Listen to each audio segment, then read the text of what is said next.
La guerre en Ukraine d'abord et la deuxième session pour parler entre Ukrainiens, Russes et Américains qui s'est achevée ce samedi à Abu Dhabi, on l'apprend. Pas d'annonce majeure à ce stade, si ce n'est la possibilité de se retrouver la semaine prochaine, toujours aux Émirats Arabes Unis. Bonjour à vous, Gulliver Crac, vous êtes à Kiev pour France 24. Gulliver, est-ce qu'on sait à ce stade ce qui a pu être dit ou être convenu lors de ces négociations ou rien n'a filtré pour le moment? Rien n'a filtré pour le moment, sinon le fait que, en dehors des discussions pour un possible accord de paix, ou plutôt ce qui est vu en Ukraine comme un impossible accord de paix, vu que la Russie demande à l'Ukraine de retirer ses troupes du reste du Donbass et l'Ukraine refuse absolument de le faire. Il y a des discussions autour de la possibilité d'un cessez-le-feu énergétique, ils l'appellent comme ça. En fait, ce serait un deal où la Russie arrêterait de cibler les infrastructures énergétiques de l'Ukraine et l'Ukraine, pour sa part, arrêterait ses attaques de drones sur notamment les raffineries en Russie. Aussi, les Ukrainiens ont attaqué un certain nombre de centrales électriques en Russie aussi, notamment dans la région de Belgorod.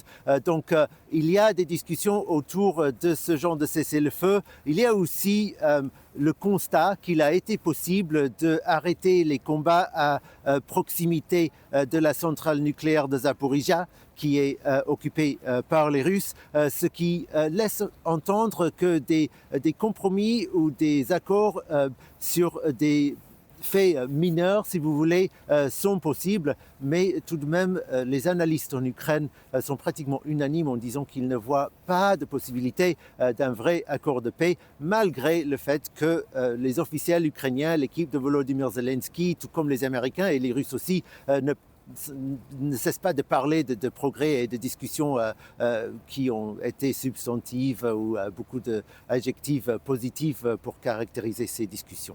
Gulliver, je rebondis sur ce que vous disiez à l'instant sur la piste, la possibilité de ce cessez-le-feu énergétique. On sait justement qu'aux premières heures de la journée ce samedi, quelques 6000 bâtiments à Kiev formant le réseau énergétique ont été frappés. Des personnes se retrouvent sans chauffage alors que la température atteint au moins les moins 10 degrés. Quelle est la situation là au moment où l'on se parle?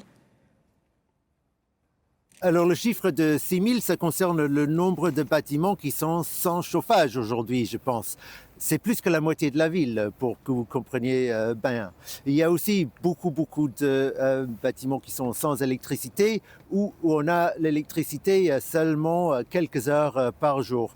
Pour mon quartier où je me trouve en ce moment, on n'a aujourd'hui pas le chauffage, et c'est la première fois que le chauffage a été coupé pendant plusieurs heures. On a eu des coupures de petite durée seulement jusqu'ici. On a en revanche l'électricité. Mais il faut comprendre que la frappe de la nuit d'hier a connu un certain succès, même si l'armée de l'air ukrainienne dit avoir abattu 9 sur 12 des roquettes qui ont été lancées vers la capitale, ce qui témoigne du fait qu'ils ont reçu de nouvelles munitions pour leur système de défense solaire ou peut-être de nouveaux systèmes. Volodymyr Zelensky a dit qu'à Davos, il a aussi conclu des accords pour obtenir encore plus de systèmes de défense solaire pour protéger le ciel, mais clairement, l'Ukraine sera toujours en déficit. Il est impossible de tout protéger. Et on parle tout le temps de Kiev parce qu'effectivement, Kiev est la ville la plus ciblée dernièrement, mais d'autres villes en Ukraine sont aujourd'hui aussi sans électricité, notamment la ville de Tchernihiv dans le nord